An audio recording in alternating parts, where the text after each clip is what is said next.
And I actually started off my whole career, like you rightly said, with selling life insurance. And within 2 years I found out, it really wasn't for me.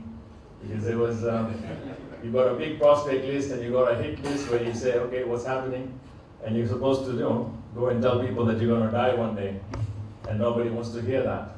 Being a life insurance salesman, you tell people, someday it may happen. They say, yeah, we'll talk about it later. And it just gets put off. But I think now, this is 31 years ago. Now you come up with more internet technology, more awareness, and I think probably the selling techniques have changed. So I'm glad to be here. But anyway, I think amongst you insurers, I think it's important that we note and we realize where are we today as Kenya, as the county governments, as the national government, as East Africa, and as Africa, and where are we going? And if we talk about has been growing in a big way, and I think even if you look at it, earlier it used to be the manufacturers, that's breweries and them getting number one in terms of taxpayers and number one everything. Today it's Safaricom and people like those who are literally making a big headway. Why? Because I think they're giving value-added services. They're actually making the speed of business much faster overall.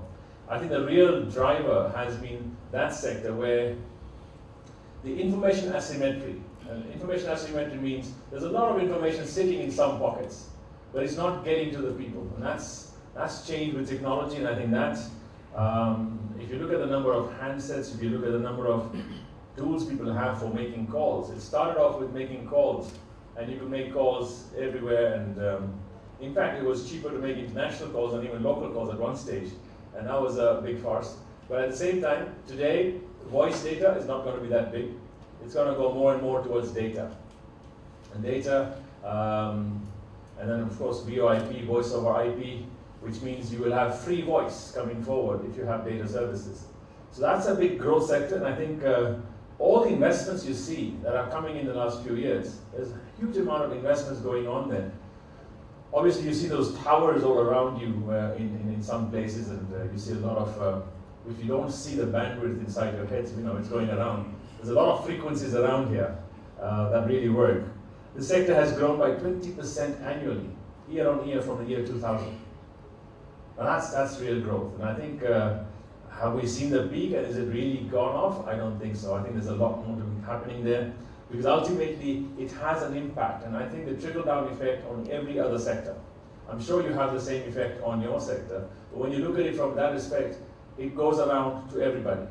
The speed of business has gone up. The speed of communication has gone up. The amount of wastage has been reduced.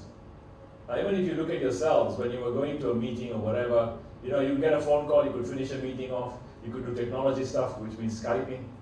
Overall, the speed of business has gone up, and therefore there's been growth in the economy. So the whole trickle-down effect of technology itself is quite large. Today we have mobile subscribers up to 31.3 million people out of a 40 million people population. So yes, many people carry two phones, or I don't know if it's 3 phones anymore, but I think it's 2 phones at least. Internet subscribers today, about 11 million people. So that's going to go up even further. And I think as we now get into schools, and you've seen the whole laptop effect that's going to come in from standard 1. I mean, those standard 1 kids are going to be on the internet. And then of course, you can see what's going to happen all through the 10 years or 12 years or 13 years of education. That's going to happen. Along with this came the whole thing of the mobile money transfer system through M-Pesa. I think that was a big innovation, but that's staggering. I think the amount of money exchanging hands on a daily basis on that front, that's massive. Has it killed the entire banking industry? No. And I think this is a success story that you can talk about everywhere in the world today, because we are the biggest success story in mobile money transfer.